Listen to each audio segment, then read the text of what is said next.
Talking to Bernie Sanders supporters, a lot of them say, he's walked the walk. He's, no super PACs, 2 million single donations. There are a couple super PACs that are supporting Sanders' campaign, so I don't think that they say that anymore. But if you look at the trajectory of this woman's whole life, she started off as an advocate in the Children's Defense Fund. She started off working in South Carolina, looking at the impact of adult prisons on juveniles. This is someone who her entire life has been an advocate for kids, starting with kids, and for families. This is what she advocated for as senator. This is what she's doing now. I think that you look at that body of work, that kind of commitment, and that is why we think people are going to support her and particularly on economic issues. Over the years, there's been a lot of big banks. She had mentioned a lot of that came from her advocacy and work on 9/11. Do you think she has a credibility gap if you're talking about higher taxes on wealthier Americans, closing corporate loopholes, if she's getting those donations? I don't think so. I think what she was reacting to is being called the senator from Wall Street. She's saying she was a senator for New York. She represented Wall Street at the time of 9/11 too. But she didn't hesitate to stand up and disagree with them when she saw things going off the rails. That was as early as 2007 with derivatives. It seems that when two Muslims or Arabs shoot up 14 people, it's an urgent crisis. But if a 21-year-old deranged juvenile shoots up 20 kids, it's kind of thoughts and prayers, that kind of thing. Does Secretary Clinton, if she became president, plan on taking executive action? She does. On gun control. On guns, yeah. I mean, this is something I think, you're certainly right in that not any one tragic event with people being killed in mass shootings, including Newtown, has resulted in the Congress taking action. Seems commonplace now where we get the same script. It is, but I refuse to accept that. I think that we feel it. We feel in this state that this issue is just becoming a bigger concern. Partly just people are sickened by it, but also they're scared. They are frightened for their kids.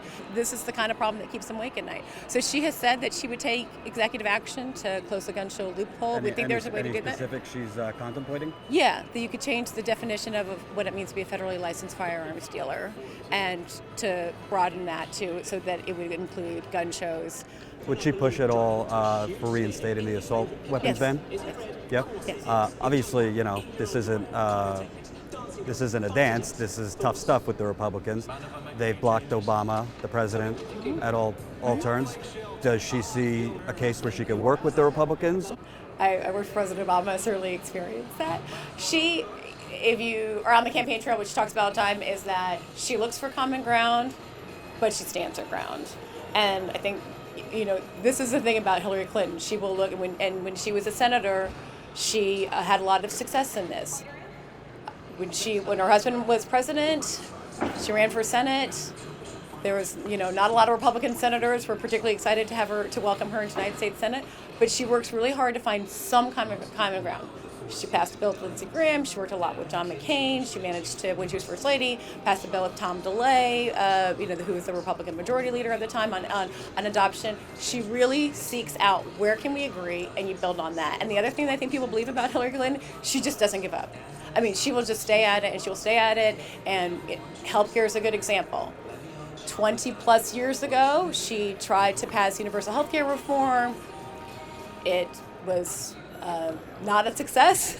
She learned a lot from it. She stuck with it. She got children's health insurance passed. She stuck with it in terms of being an advocate. 20 years later, we were able to get the Affordable Care Act, and now she's going to build on that. So I think people understand about her. She will look really desperately to find common ground and something that people can agree on, and then you build it out from there. And she just doesn't. She just stays with it. If you look at it, though, I mean, the first and foremost thing is, will she go against the NRA? Because obviously, absolutely.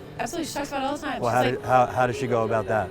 Does she try to rally, supporters? Yes. I mean, and she is really clear with voters about this. She talks about this a lot in her town halls here in New Hampshire in particular. Like, this has got to be a voting issue. People, this is why the NRA has succeeded in the past, is because they believe that when people go to the voting booth, they are not going to vote on this issue unless they're going to vote with them. And what this has got to be, and we're seeing a lot of great groups coming together. Organizing Moms and Me in Action is a good example of people who are, that's what they're trying to do. They're making this a voting issue. They're turning out, they're generating support, they're visible, and that is what has to change. That has always been what's blocked us from making progress in that. You said you worked with President Obama. Does the secretary think that he could have done more on guns? He pushed really hard to get the gun show loophole closed after. But can he take his own executive action? As a matter of fact, they said yesterday that they hope to be able to do that as soon as next month. They're working on some legal issues with it. He's expressed it's his greatest frustration.